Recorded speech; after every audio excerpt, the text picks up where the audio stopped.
100 men of the Princess Patricia's Canadian Light Infantry blackened their faces with burnt cork, stripped every shiny object from their uniforms, removed their identification tags, and went over the parapet. No unit from any army in the war had done this before. They crossed no man's land in silence, using a gap in the German wire that had been identified and memorized 2 nights earlier. They entered the enemy trench before the sentries registered what was happening. In the violent brief minutes that followed, they destroyed 30 yards of German defensive works. 5 Canadians died, 11 were wounded. By the time dawn broke over Flanders, they were back in their own line, the ground between the trenches dark and still. What they had just started would reshape the Western Front. The armies of Britain, France, and Germany had been locked into the trench system for 6 months. None of them had conducted a trench raid. The Princess Pats had just invented one, and within 12 months, Marshal Joffre, the Allied Commander-in-Chief, was sending French officers to Canadian headquarters to learn how it was done. Within a year, trench raiding had become standard practice for every army on the Western Front. By 1917, the Canadian Corps had conducted 55 separate raids in the 4 months before the Battle of Vimy Ridge alone, developing the tactic from improvised nighttime violence into a combined arms doctrine precise enough to shape the outcome of a battle involving 100,000 men. By the end of the war, the title the Germans had given them had become official: Stoßtruppen des Britischen Empires, the shock troops of the British Empire. This is the full story of how that happened, what it cost, and the men who paid for it. The Canadian Expeditionary Force that crossed the Atlantic in 1914 was not the professional army of a long-established military power. Canada had no standing army worth speaking of, no staff college tradition, and a Minister of Militia and Defence in Sir Sam Hughes who combined genuine patriotism with spectacular political stubbornness and an almost clinical indifference to professional military advice. The men who enlisted with the first contingent were farmers from Saskatchewan, fishermen from Nova Scotia, loggers from British Columbia, store clerks from Ontario, ranch hands from Alberta, and steelworkers from Cape Breton. Many had never fired a service rifle. Most had never been more than 50 miles from the town where they were born. They also arrived in France carrying the Ross rifle. The Ross was a Canadian-made straight-pull bolt-action weapon, and it was the obsession of Sam Hughes. As a target rifle, as a long-range precision instrument fired on a clean range by a careful marksman, it genuinely was excellent. As a combat weapon for the mud, grit, heat, and urgency of the Western Front trenches, it was a catastrophe. The bolt mechanism had been engineered to tolerances that were incompatible with the ammunition the British were manufacturing under wartime production conditions. Cartridges expanded fractionally in the chamber, and the bolt would not extract them. Under sustained rapid fire, the action would cease entirely. In extreme cases, the bolt could be incorrectly reassembled after cleaning in a way that caused the weapon to fire with no round chambered, driving the bolt backward into the shooter's face. Lieutenant Chris Scriven of the 10th Battalion reported afterwards that it sometimes took 5 men just to keep one Ross firing continuously during a firefight. Major T.V. Scudamore of the British Columbia Regiment, who was captured at Ypres after being wounded, described the experience in terms that have not lost their force. Those in the front line with that rifle will never forget what it is like to be charged by the flower of the German army and be unable to fire a shot in return. On April 22, 1915, the Canadians discovered the full cost of this at the Second Battle of Ypres. They were positioned in the Ypres salient, the infamous bulge in the Allied line where German positions on 3 sides gave the enemy the ability to direct artillery fire into the Canadian trenches simultaneously from north, south, and east. On the afternoon of April 22nd at approximately 5 o'clock, the Germans released 168 tons of chlorine gas from cylinders dug into their forward positions. The gas rolled southwest toward the French 45th Algerian Division on the Canadians' left, a thick greenish-yellow cloud that moved at head height and did what chlorine does to tissue exposed to it without protection. Lance Sergeant Elmer Cotton, who witnessed the effects from close range, described it afterwards as producing a flooding of the lungs equivalent to drowning on dry land, a splitting headache, a knife edge of pain in the lungs, the coughing up of greenish froth from the airways, the skin turning from white to greenish black and yellow, the tongue protruding, and finally, insensibility and death. Thousands of men in the Algerian and French divisions experienced this within minutes of the gas reaching their positions. The French line broke, A gap 6 kilometers wide opened in the Allied front. The German infantry followed the gas through it. The entire Allied position around Ypres was in immediate danger of being severed and rolled up from the flank. The Canadians were the only force in a position to prevent it. Quick-thinking medical officer Captain F.A.C. Scrimger of the 14th Battalion identified the gas immediately as chlorine and ordered his men to urinate on their handkerchiefs and hold them over their mouths and noses. The urea in urine neutralizes chlorine on contact. It was not an adequate solution, nothing about that afternoon was adequate, but it kept some men functional who would otherwise have been incapacitated, and the 3rd Brigade, commanded by Brigadier General Richard Turner, moved to plug the gap the French had left using this improvisation and whatever else they could bring forward in the time available. They held. On April 24th, the Germans released a second gas cloud, this time directed at the Canadian line itself, fully expecting the Canadians to break the way the French had. The Canadians did not break. Through 2 days of sustained pressure, through artillery bombardment, through close-range infantry assault, through the second gas attack, through the malfunction of the Ross rifles that were supposed to be their primary weapon, they held the line until reinforcements could be brought forward. In those 48 hours, 6,035 Canadians became casualties. More than 2,000 were killed. In the fighting at Saint-Julien on April 24th, 1,452 Canadian soldiers threw their Ross rifles into the mud and armed themselves with Lee Enfields taken from British dead, an act technically forbidden by their own divisional orders and practically unavoidable given what their issued weapon was doing to them. General Alderson, the 1st Division commander, eventually issued an order specifically prohibiting his men from possessing British rifles. He then allowed the order to quietly die, when he understood that enforcing it would mean insisting men fight with weapons that would not fire. They had been on the Western Front for less than 3 months. They had not broken. They had held a line that, if it had given, might have ended the war in the spring of 1915, with a German breakthrough to the Channel. They had also, in those 48 hours, lost whatever remained of any illusion about what this war actually was. It was out of Ypres. The gas, the jamming rifles, the 6-kilometer gap, filled with Canadian bodies because there was no one else to fill it, that the particular character of the Canadian Corps emerged. By the summer of 1915, Canadian officers who had survived Second Ypres were thinking about the war in a different way from most of the other formations on the Western Front. They were thinking systematically about what worked and what did not, and they were willing to discard what did not regardless of how many Staff College doctrines endorsed it. What worked, in the static trench environment of 1915, was raiding.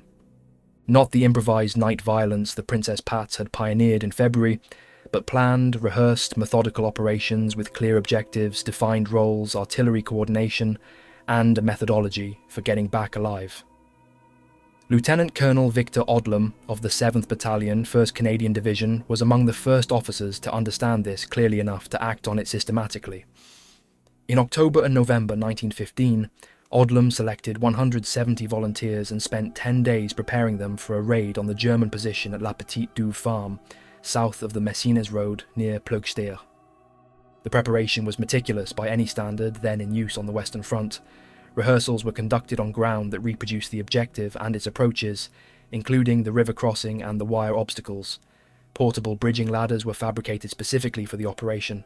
A traverser mat system, essentially a portable carpet of interlocked material, was devised for crossing wire entanglements without cutting them, which took time and made noise. Every man knew his specific role, his route to and from the objective, his fallback position if the primary route was blocked, and the exact signal for withdrawal. The raid launched on the night of November 16th, 1915. The 7th Battalion Party found the German sentries completely unprepared. The men had taken shelter from rain, their vigilance had slipped, and they registered the approaching Canadians too late. There was virtually no resistance at the point of entry. For 20 minutes the raiders moved through the German position, killing an estimated 30 of the garrison, taking 12 prisoners whose newly issued rubber gas masks were an intelligence prize of the First Order. They told Canadian intelligence exactly how far German chemical warfare development had progressed, and gathering detailed information on German trench construction techniques and defensive configurations. They came back with 0 casualties from the assault itself. There had been difficulties at the wire on the 5th Battalion side that prevented one party from reaching its objective, but the main raid had achieved everything it set out to do. 12 prisoners and 30 enemy dead, for 0 Canadian dead. Marshal Joffre, Allied Commander-in-Chief, sent French officers to Canadian Corps headquarters to learn the technique. The news moved quickly through the Corps. Raiding became competitive. Battalions began measuring themselves against each other by the quality and frequency of their raiding operations, tracking prisoners taken, documents recovered, German positions destroyed. The culture that developed around this competition was specific, volunteers only. This was not a general administrative policy, but a practical necessity. The men who came forward for raiding work were a particular type: aggressive, self-reliant, capable of sustained calm under extreme stress, physically able to operate effectively at the end of a long crawl through cold mud, after hours of waiting without moving. Forcing men who were not that type into raids was not merely cruel, but tactically counterproductive, because a man who did not want to be there was a liability to everyone around him in the dark 50 meters from a German position. The volunteers stepped forward and were selected and trained, and some of them went back again and again, and the casualty rate among this specific group was the price the Canadian Corps paid for developing the most systematic raiding doctrine in any army on the Western Front. Before going out, the preparation followed a ritual that became standardized across all units. The men blackened their faces with burnt cork or brown grease, covering every inch of exposed skin that might catch light. Shiny objects, badges, buckles, the polished bolt of a rifle were either removed entirely or covered. Anything that could clink, rattle, or produce sound during movement was left behind. Identification tags came off. Paybooks were left in the trench. Any equipment that could identify their unit was either removed or covered, because captured raiders provided intelligence, and the Corps wanted to limit what a German interrogation could extract from a man who had been taken alive. Rifles were routinely left behind for two reasons. The muzzle flash from a fired round was visible for hundreds of meters in the dark, and would immediately give away position, and the length of a standard infantry rifle made it nearly useless in the confined geometry of a trench bay, where the distance between a man and his target was measured in feet rather than yards. In place of the rifle came the arsenal that defined Canadian trench raiding: the trench club. This was exactly what it sounds like. A wooden shaft fashioned by armourers or by the men themselves from materials available in the engineering stores: pickaxe handles, chair legs, sections of wooden beam, weighted and reinforced at the striking end with whatever was available and appropriate. Some clubs incorporated lengths of lead pipe, some had heavy bolts driven through the striking head, some used flanged metal rings welded or hammered onto the business end, replicating in function if not in aesthetics the medieval flanged mace. Hobnails were commonly hammered through the wood in rows around the circumference of the head, adding surface damage to the impact force. Most clubs had a leather wrist strap at the grip end, because a man in a fighting position in the dark did not always have the purchase to hold a weapon through the impact, and losing it in a trench bay was a tactical problem that could not be corrected. The clubs were built to be used in absolute silence at arm's length in the narrow space between two trench walls, where a rifle was physically too long to swing and a bayonet required the room for a lunge that the geometry frequently did not permit. The knife was for sentries who had to be removed without a sound. Canadian units procured fighting knives commercially. The Robbins of Dudley push dagger was widely used, and through battlefield acquisition. Shortened bayonets served the same purpose. The technique for sentry removal that appears in Canadian Corps training documents of the period is described with the detachment of a technical manual: approach from downwind, move no faster than absolute silence permits, achieve arm's length before the sentry turns, left hand over mouth, right hand with blade, lower the body controlled to the ground. The sequence was drilled, not simulated, drilled against live partners at night in conditions as close to operational as training could manufacture. Mills bombs for the assault, once the element of silence was lost or irrelevant. Lewis light machine guns for the covering parties, providing protective fire from the Canadian side of no man's land during the assault and withdrawal. Pistols as a last resort for officers who might need to act quickly in spaces where a club could not be used and where a rifle was impractical. This was the toolkit of the Canadian Raider in 1916 and 1917, and the men who used it effectively were as specialised in their function as any elite unit the war produced. By 1916, the German military intelligence system had identified the Canadians specifically and given their counter-raiding tactic a name: the Silent Death. The Canadians had developed a method for intercepting German intelligence patrols operating in no man's land, patrols whose purpose was to observe Canadian defensive positions, identify barbed wire configurations, locate machine gun emplacements, and gather the kind of tactical intelligence that would allow the German garrison to anticipate and prepare for Canadian operations. A Canadian team going out specifically to find and eliminate one of these German patrols was not conducting a trench raid in the conventional sense. There were no German positions to enter, no prisoners required for intelligence value, no documents to recover. The objective was simply that the German patrol did not come back. The effect accumulated over weeks and months. German units in sectors facing the Canadian Corps became reluctant to conduct aggressive night patrolling because patrols that went out into sectors facing the Canadians had a statistical tendency to not return. This meant the Canadians controlled the ground between the lines, not metaphorically but literally. And that control gave them the ability to move freely in no man's land, to reconnoitre German positions in detail, to cut wire lanes through which raiding parties would later move, and to observe German defensive routines over the days and weeks before a planned operation.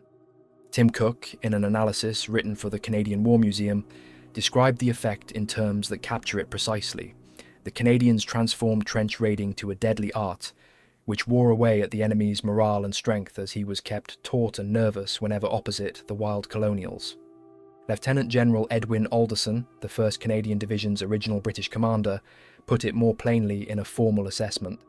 Trench raids were not, contrary to popular belief, a Canadian invention, but the Canadians became acknowledged experts in these violent excursions into enemy-held territory. The German military's own assessment went further. Captured German documents from the 1916 to 1917 period described the Canadians explicitly as fighting without rules.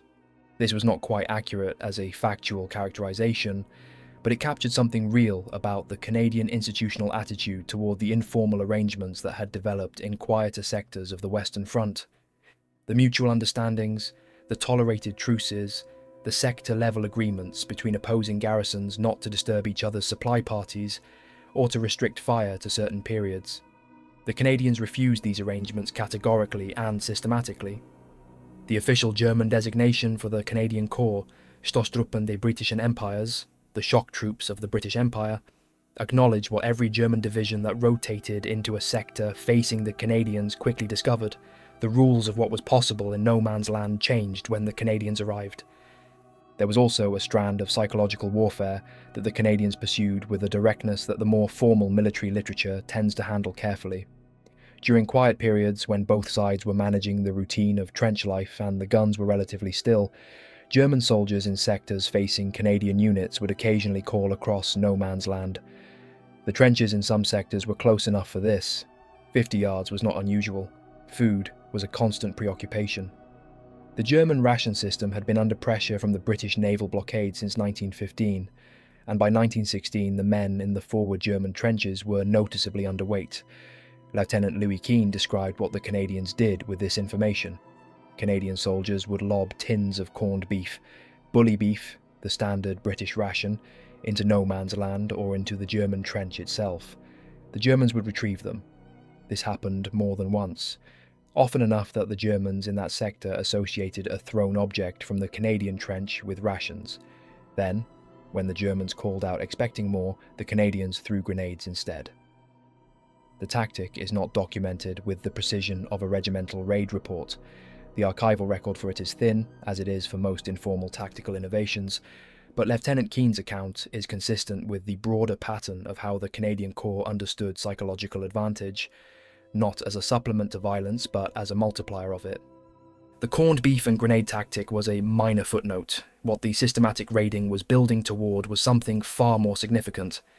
In November 1916, the Canadian Corps moved into positions facing Vimy Ridge. Vimy was a long limestone escarpment in northern France, held by the Germans since October 1914, from which they had a commanding view of the entire surrounding plain. The French had attacked it twice in 1914 and 1915, at a combined cost of somewhere between 100,000 and 200,000 casualties, and had failed both times. The British had held positions on its lower slopes at steady attrition. The Canadian Corps was given the task of taking it in the spring of 1917, and the Corps commander, Lieutenant General Julian Byng, and his principal divisional commanders, chief among them Major General Arthur Currie of the 1st Division, began immediately building the most systematic assault plan the war had yet seen. Central to that plan was raiding. not raiding as a tactical harassment operation, but raiding as an intelligence-gathering methodology and as live-fire rehearsal for the assault itself. Between November 1916 and April 9, 1917, the Canadian Corps conducted no fewer than 55 separate trench raids against the German positions on Vimy Ridge and in the surrounding sector. The raids ranged from small reconnaissance parties of a dozen men to operations involving hundreds. Their purposes were specific and cumulative: to identify German machine gun positions, to locate the entrances to German tunnel complexes, to determine the strength and rotation schedule of German garrison units, to assess the state of German barbed wire at specific points, and to force the German defenders into a pattern of heightened vigilance that would exhaust them before the main assault came. Engineers at Bully-Grenay, northwest of Vimy and just behind the Canadian line, built a full-scale reproduction of the German trench system in a field behind the lines. Every Canadian battalion that was going to participate in the April assault rehearsed its specific role on that model repeatedly until the movements were automatic. Maps were issued not just to officers, but to every private soldier, 40,000 maps in all, something that had never been done in any previous Allied offensive. The Cologne raid of January 17, 1917 illustrates the scale the operations had reached. The 20th and 21st Battalions committed over 400 men in a daylight assault on German positions near Cologne, supported by artillery that had spent days destroying the wire. British tunnellers detonated a mine to the north as a diversion precisely 15 minutes after the first wave made contact. The history of the 20th Battalion recorded the specific details of what happened when the raiders reached the German trench. 5 German sentry groups were discovered in the front line and killed or captured within the first minutes. The support line was penetrated, dugouts were searched, prisoners were extracted. The withdrawal began on schedule and the 20th Battalion returned to their own lines with no man left behind. The historian Andrew Godefroy, in a detailed analysis of the Calonne raid, concluded that by 1917 the knowledge accumulated from Canadian raiding had moved beyond tactical harassment into something that constituted on-the-job training for combined arms warfare, and that this doctrine was the foundation of the Canadian Corps' success at Vimy in April and in the 100 Days Offensive that ended the war. The cost of the pre-Vimy raiding program was 1,653 Canadians killed before the main assault even began, most of them in trench raids. This figure needs to be held alongside the operational rationale for a moment. The raids were generating intelligence that shaped the artillery plan, the tunnel system, the map distribution, and the rehearsal program that made Vimy possible. They were also killing the best soldiers in every battalion. Trench raiders were volunteers, which meant they were the most aggressive, most capable, most psychologically resilient men in any given unit. They went out first, and most frequently they died at a disproportionate rate. Every Canadian battalion commander in the Vimy sector was making this calculation and continuing to raid anyway, because the institutional judgment was that the accumulated tactical knowledge was worth the accumulated cost in the men most capable of generating it. The gas raid of March 1st, 1917 is the most dramatic illustration of how badly this calculation could fail. The 4th Canadian Division, the youngest of the 4 Canadian divisions, the least battle-seasoned, acutely aware of its own reputation relative to the more experienced formations, developed an ambitious plan for a gas raid against the German positions on Hill 145, the highest and most fortified point on Vimy Ridge. The plan involved more than 1,700 men. The operation required the wind to be moving in the right direction and at the right speed, to carry a mixture of phosgene and chlorine gas uphill into the German position. The gas cylinders had been moved forward in the weeks before the raid, making a metallic clanking sound as they were carried through the Canadian trenches at night. German listening parties heard them. A French civilian was overheard in the days before the raid asking questions about an upcoming Canadian operation, which should have been alarming. If civilians in the rear had assembled enough information to be asking questions, the German intelligence system had almost certainly done the same. German soldiers taken prisoner in earlier raids and subsequently escaped from Canadian custody had made it back to their own lines with information about the build-up. By the time the 4th Division was ready to execute, the German garrison on Hill 145 was waiting for them. When meteorological conditions finally satisfied the planners, the gas was released. It moved toward the German line for 2.5 minutes. Then the wind died, then it changed direction. The gas came back through the advancing Canadians. German artillery, having been alerted to the general outline of what was happening, opened fire on the Canadian support trenches, and struck a number of the gas canisters that had not yet been discharged. The resulting explosion of both artillery and undetonated gas in the Canadian rear added to the chaos of men advancing into their own gas cloud. Some Canadians trying to move through the billowing chemical to avoid being gassed walked directly into German machine gun fire. The casualty count, when it was over, was 680 men, the majority of them among the most experienced soldiers in the 4th Division. The following morning, the German garrison on Hill 145 offered a 2-hour truce, so that the Canadian dead could be removed from the battlefield with dignity. The offer was accepted. The Germans who had been waiting behind their wire the previous day stood in the open and watched the Canadians carry their dead back. The 4th Division went on to take Hill 145 on April 9, 1917, in the main Vimy assault, but the March gas raid had stripped it of 680 men, many of them the kind of experienced, aggressive soldiers who had built its raiding reputation. 6 weeks before the battle that mattered most. Now we come to the men. Before we do, Passchendaele requires a specific explanation because 2 of the 4 men whose stories follow fought and died there, and most people who know the name Passchendaele know it only as a place where things went catastrophically wrong.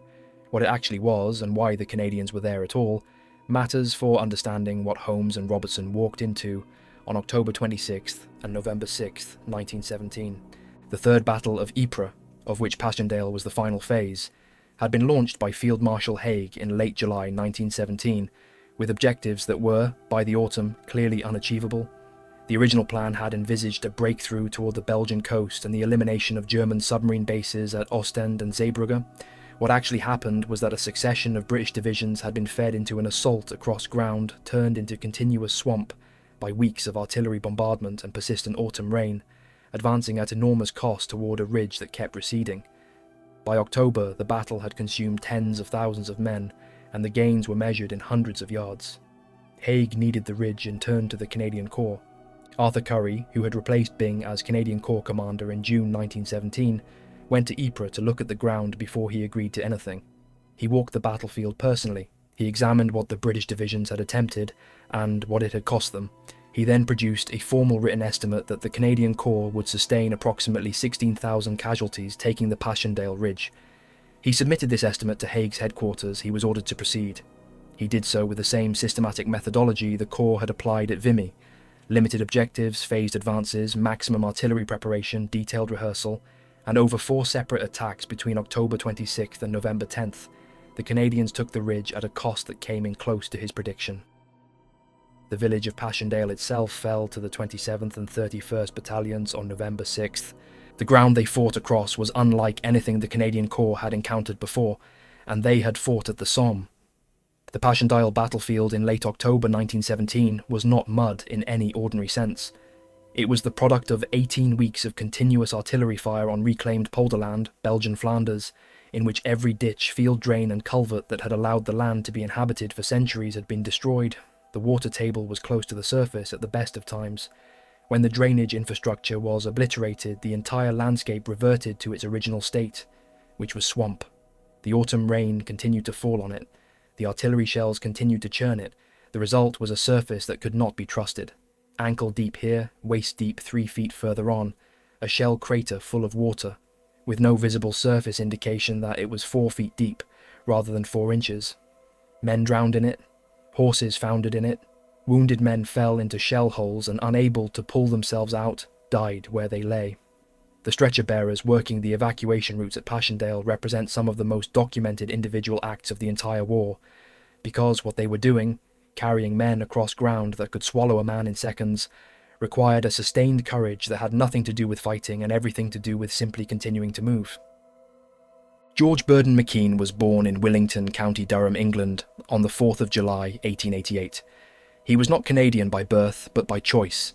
He emigrated to Edmonton, Alberta in 1902 at the age of 14, settled there, attended the University of Alberta, and was working as an assistant minister at Robertson Church in the city when the war began. When he went to enlist at the Edmonton Recruiting Depot in January 1915, they turned him down. He was 5 feet 6 inches tall and weighed 9 stone. He did not look, by the physical standards that recruiting officers applied in those early months, like a soldier. He went back and tried again. They turned him down again. He went back a third time. On the 23rd of January, 1915, the 51st Battalion Edmonton accepted Private George Burdon McKeen into the Canadian Expeditionary Force. He arrived in France in June 1916 and was transferred to the 14th Battalion and the Royal Montreal Regiment on the Western Front. What he proved over the following 2 years was that the recruiting officers who had turned him down 3 times had made a significant error of judgment. He earned the military medal for bravery at Bully-Grenay, near Lens. He was commissioned as a second lieutenant in April 1917 and appointed the 14th Battalion Scout Officer.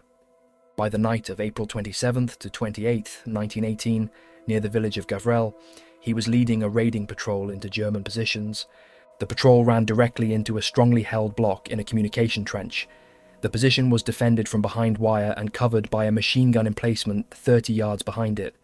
The block was too close to the Canadian front line to have been engaged by the preliminary bombardment without the risk of hitting Canadian positions.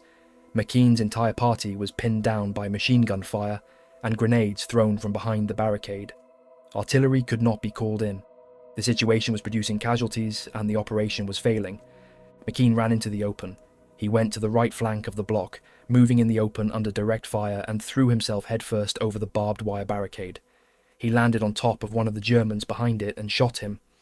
A second German came at him immediately with a fixed bayonet. McKeen shot him through the body. He was now lying in the German-held section of the trench, alone, with his supply of bombs exhausted. He sent back to the Canadian front line for more. While he waited, he engaged the remaining enemy single-handed, holding the position he had taken, preventing the Germans from counter-rushing the barricade, buying the time for the resupply to reach him. When the bombs came forward, he attacked a second block. He killed 2 more Germans, he captured 4 others. He drove the remainder of the garrison into a dugout and destroyed it with a Mills bomb. The position was taken. The Victoria Cross citation, published in the London Gazette on June 28, 1918, described it with the clinical precision of official language. This officer's splendid bravery and dash undoubtedly saved many lives, for had not this position been captured, the whole of the raiding party would have been exposed to dangerous enfilading fire during the withdrawal. In September 1918, near the village of Cagnicourt, McKeen led a small advance party of the 14th Battalion Scouts, sent back accurate reports under fire and captured a party of the enemy over 100 strong, an action for which he received the Military Cross. He was wounded in the right leg during the operation and spent the remainder of the war in hospital in England. He survived. He settled near Brighton after the war and married. He operated a sawmill. On November 28, 1926, the circular saw broke while he was working. The pieces struck him in the head. He was 38 years old. He left a wife and a 7-year-old daughter with no pension and no insurance, because his death had occurred in peacetime and in England, and did not qualify him for the provisions the Canadian government had established for soldiers who died as a consequence of their service. The widow wrote to the War Graves Commission and to the Department of Soldiers' Civil Re-establishment in Ottawa to ask whether her husband could be buried with a soldier's headstone. The correspondence that followed between veterans' organisations, government departments, newspapers in London and Montreal and Edmonton reflected something about what this particular man had come to represent. By October 1927, donations raised by public appeals had cleared the widow's debts. His daughter was admitted to Blue Coat School for Girls in Hertfordshire at no cost. A headstone, specifically modified from the standard War Graves Commission design to honour a man who had not died in combat, but who had served with distinction, was installed at Brighton Extramural Cemetery. The thing about McKeen's story that does not appear in the Victoria Cross citation or the Canadian War Museum entry is the specific quality of the life that followed the war. He had been rejected 3 times as physically inadequate. He had been awarded the Victoria Cross, the Military Cross, and the Military Medal. He had led scouts who captured over 100 German prisoners in a single action in September 1918. He had been invalided out of the army, convalesced in hospital in Brighton and settled there rather than returning to Canada, perhaps because England was where the hospital was, perhaps because he could not face the crossing, perhaps for reasons not recorded anywhere. He wrote 2 books while convalescing, one about his war experiences, one for younger readers about life in Alberta. He operated a sawmill on the Sussex coast and was killed by it at 38, leaving behind a widow who had to campaign publicly for the money to buy him a headstone. His Victoria Cross, Military Cross and Military Medal are held at the Canadian War Museum in Ottawa. A mountain in the Victoria Cross Ranges in the Canadian Rockies bears his name. Claude Joseph Patrick Nunny did not begin life with that name. He was born in Hastings, East Sussex, England, on the 19th of July, 1892, as Stephen Sergeant Claude Nunny. His mother died of food poisoning in February 1899 when he was 6 years old. His father could not care for the surviving children. The Catholic Church assumed guardianship of 5 of the Nunny siblings. The 3 boys born in Hastings, Frederick, Stephen Claude and Alfred, became what the era called British home children. Children sent to Canada through charitable organisations to be placed with families, a practice that at its best offered a form of adoption, and at its worst amounted to the export of cheap rural labour under the legal fiction of philanthropy. In October 1905, the 13-year-old boy who would become Claude Nunny and his 12-year-old brother Alfred boarded the SS Tunisian in Liverpool, bound for Quebec. They arrived at St. George's Home in Hintonburg, Ottawa. They were then separated. Alfred was placed with a family in Renfrew County. Claude was placed with Mrs. Donald Roy MacDonald of North Lancaster in Glengarry County, Ontario. He was not yet a teenager. He was in a country he had never seen before. His brother was somewhere he could not easily reach. His mother was dead. His father was gone. Frederick, the eldest brother, who had come to Canada in 1904, drowned in the Jock River at Jockvale on the 19th of July, 1908. Claude was not yet 16. He lived with Mrs. MacDonald until her death in 1912, then with a family named McGillis in North Lancaster. On the 8th of March, 1915, in Alexandria, Ontario, he walked into the recruiting office for the 38th Battalion, Canadian Expeditionary Force, and enlisted. He gave his name as Claude Joseph Patrick Nunny. He gave his birthplace as Dublin, Ireland. The name on his attestation papers was not the name he had been born with. His birthplace was wrong. He had constructed an entirely new identity for himself between 1905, when he arrived in Canada as a 13-year-old orphan with his younger brother, and 1915, when he stepped forward to fight for the country that had taken him in. His fellow soldiers in the 38th Battalion, which was later to become the Cameron Highlanders of Ottawa, called him Red for the colour of his hair. It is worth pausing for a moment on what the British Home Children Programme actually meant for the people who went through it. Between 1869 and 1948, approximately 100,000 children were sent from Britain to Canada through a network of charitable and religious organisations. The programme operated on the theory that poor urban British children would benefit from placement in Canadian rural families, where they would have fresh air, decent food and useful work to do. What it meant in practice varied enormously. Some children were genuinely adopted and became members of their host families. Others were placed in conditions that amounted to unpaid rural labour, with no realistic avenue of escape or redress. Some were separated from siblings they would never see again. Many lost contact with whatever family remained in Britain. The children who went through it arrived in a country where they had no family, no connections, no rights beyond what their host family chose to give them, and often no certain knowledge of where their brothers or sisters had been sent. Claude Nunny arrived in Canada at 13. His brother Alfred went somewhere else. His brother Frederick, who had come a year earlier, drowned in 1908. By the time Claude Nunny walked into the recruiting office in March 1915, he had been alone in Canada for 10 years, had lost 2 of his 3 brothers, and had built everything he had from nothing. He was 22 years old. The 38th Battalion was sent first to Bermuda rather than France, which frustrated the men considerably, and arrived on the Western Front in August 1916. Within months, Nunny had established himself as someone the battalion's command paid attention to. At Vimy Ridge in April 1917, he was wounded in the arm and leg during fighting in which he was, according to his Distinguished Conduct Medal citation, alone stopping an attack by over 208 enemy, holding his machine gun position after his section had been destroyed around him, continuing to fire, refusing to withdraw. His citation stated he showed exceptional fearlessness and did magnificent work for 3 days after the action, wounded, before he would accept evacuation. In July 1917 at Avion, he crawled into no man's land at night when he heard a wounded soldier calling for help and dragged the man back to the Canadian line. He received the military medal for this. By April 1918, he had 3 medals and was a sergeant. He was then court-martialed for striking a superior officer.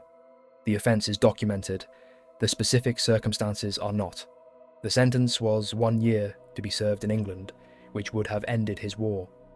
While he was waiting in the Canadian camp for transport across the Channel, a German aircraft was shot down and came down burning near the camp.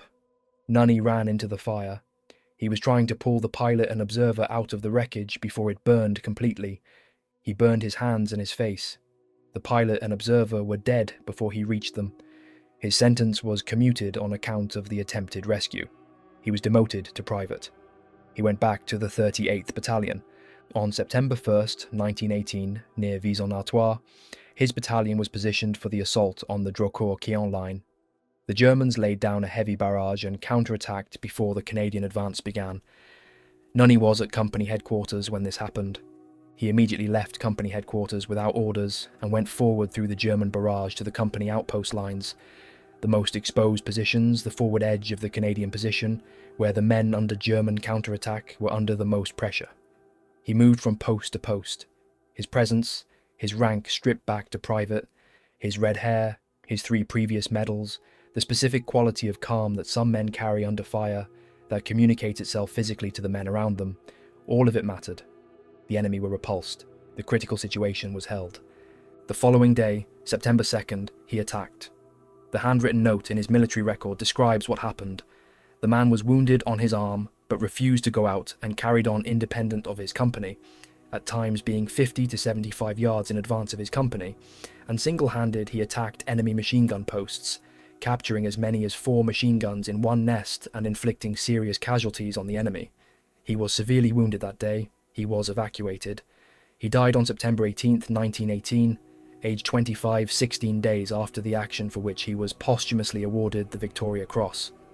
He is one of 7 Canadians who earned the Victoria Cross for actions on that single day, September 2nd, 1918, what veterans of the Canadian Corps later called the Magnificent Seven.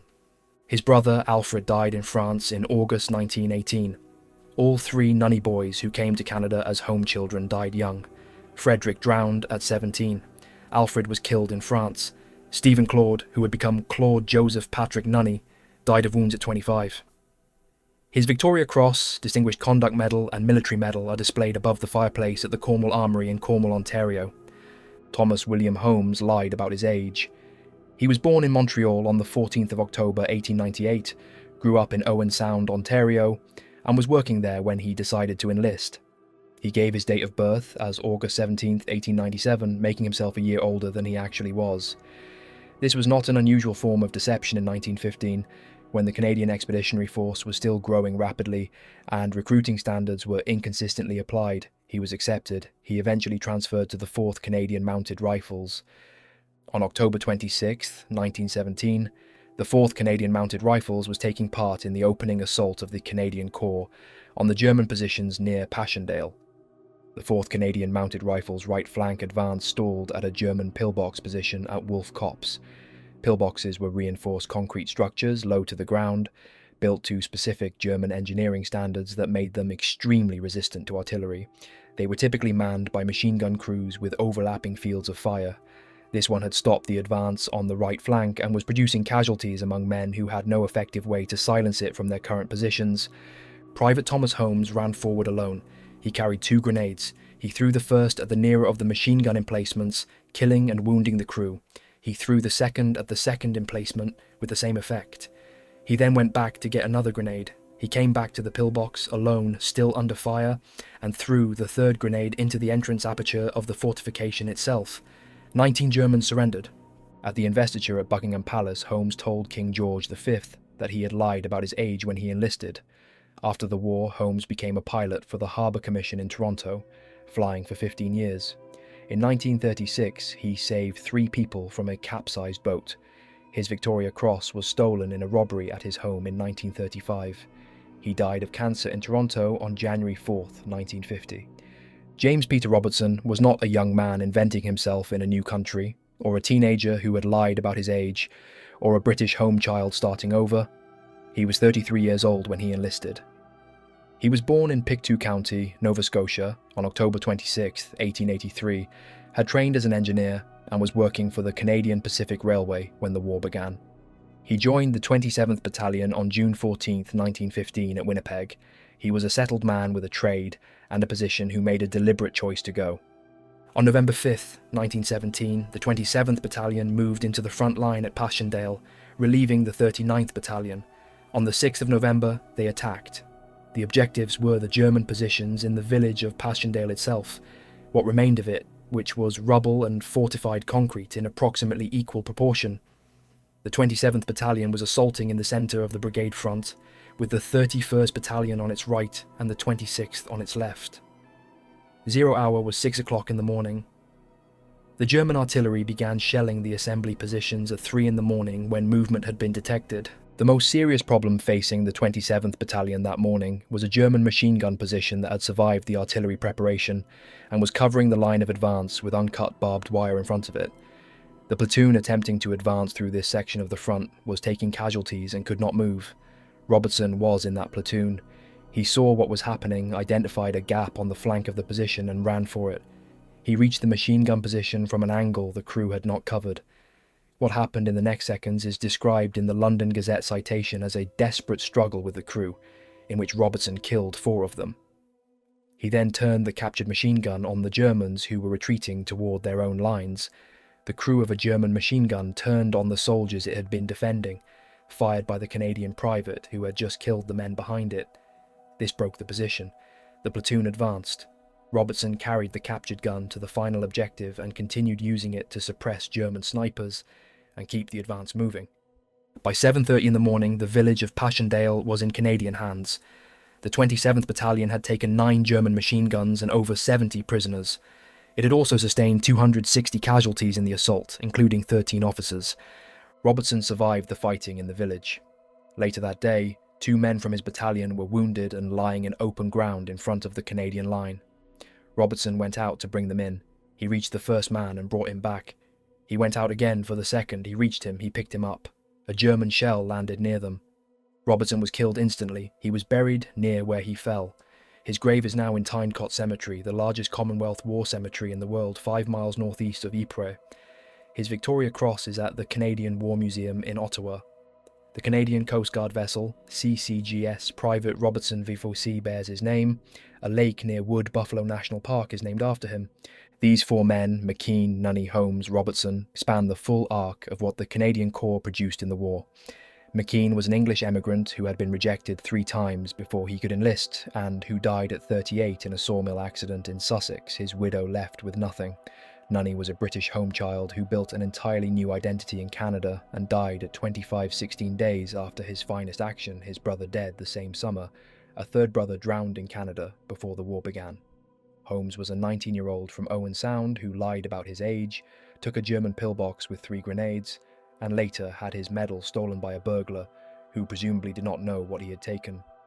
Robertson was a 33-year-old CPR engineer from Nova Scotia who left a settled life to go to the war, took a German machine gun with his hands, turned it on the men it had been protecting, and was killed the same day retrieving a wounded man he had gone back for. None of them were professionals. None of them had been trained for this in any institution that existed before 1914. All of them came from a country that had no standing army, no staff college, no military tradition in the European sense. What they had was what the Canadian Corps as a whole had: an institutional willingness to learn from what worked and discard what did not, a physical ferocity when the situation required it, and a particular quality of initiative, or the ability to act on individual judgment in a deteriorating situation without waiting for permission, that the German military intelligence reports noted explicitly as a distinguishing characteristic of Canadian forces. This quality of initiative was not accidental, and it was not simply a function of national character, though the historical literature has occasionally tried to make it so. It was the product of a specific institutional approach to training and command that the Canadian Corps developed over 3 years, and that distinguished it from most other formations on the Western Front. In the British Army of 1914 and 1915, tactical decision-making was concentrated at battalion and company command level. Platoon commanders and section leaders were expected to execute orders, not originate them. The Canadian Corps, partly by necessity and partly by design, pushed decision-making authority further down the chain. Platoon commanders were expected to act on their own judgment, section leaders were expected to do the same. This was reflected in the way raids were planned and conducted. Each man in a raiding party knew his specific role, his specific objective, and his specific fallback position, and was expected to continue operating toward that objective even if his immediate superior was killed or incapacitated. The man who ran for the flank of the machine gun position when his platoon was stopped was not improvising out of desperation. He was doing what the training had told him to do when the prescribed approach failed: assess, decide, act. The German accounts of fighting against the Canadians returned to this quality repeatedly.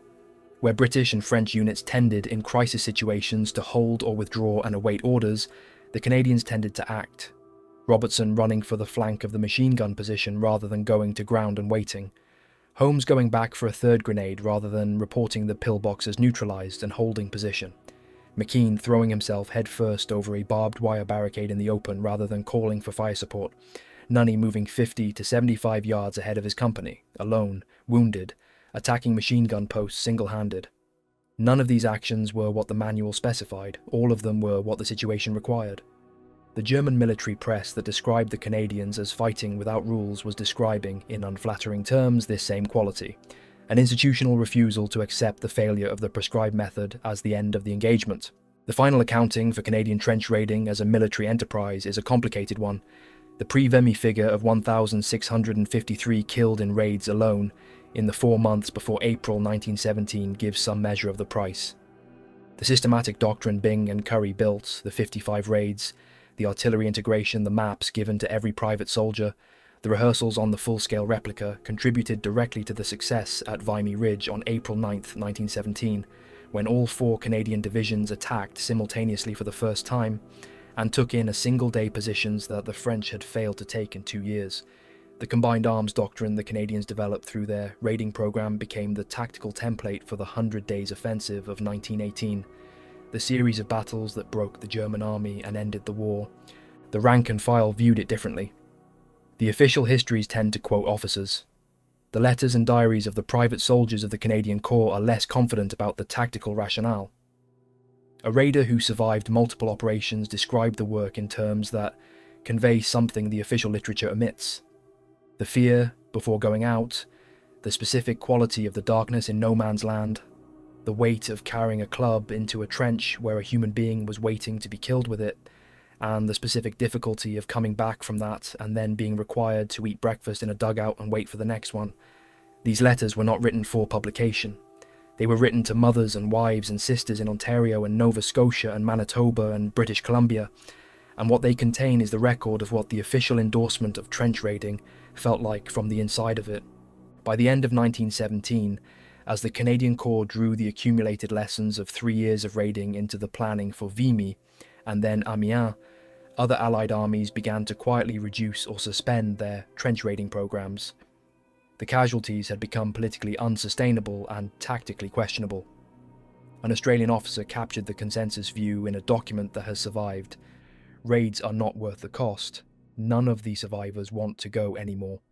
The Canadians continued to raid, not because they were indifferent to casualties, but because their institutional judgment was that the accumulated knowledge was worth the accumulated cost, and that an enemy who could never settle into security in any sector facing the Canadian Corps was an enemy whose effectiveness was being continuously degraded regardless of whether the guns were firing. This was the argument. The 1,653 dead before Vimy, and the 680 dead in the March gas disaster, and the steady attrition of the silent death operations, and the men who came back from raids and went back again and again until they didn't, all of them were in some sense the cost of proving that argument correct. Lieutenant General Edwin Alderson stated the conclusion plainly, and he was in a position to know. Trench raids were not a Canadian invention, but the Canadians became acknowledged experts in these violent excursions into enemy-held territory. By war's end, the Canadians were training Allied armies in the technique.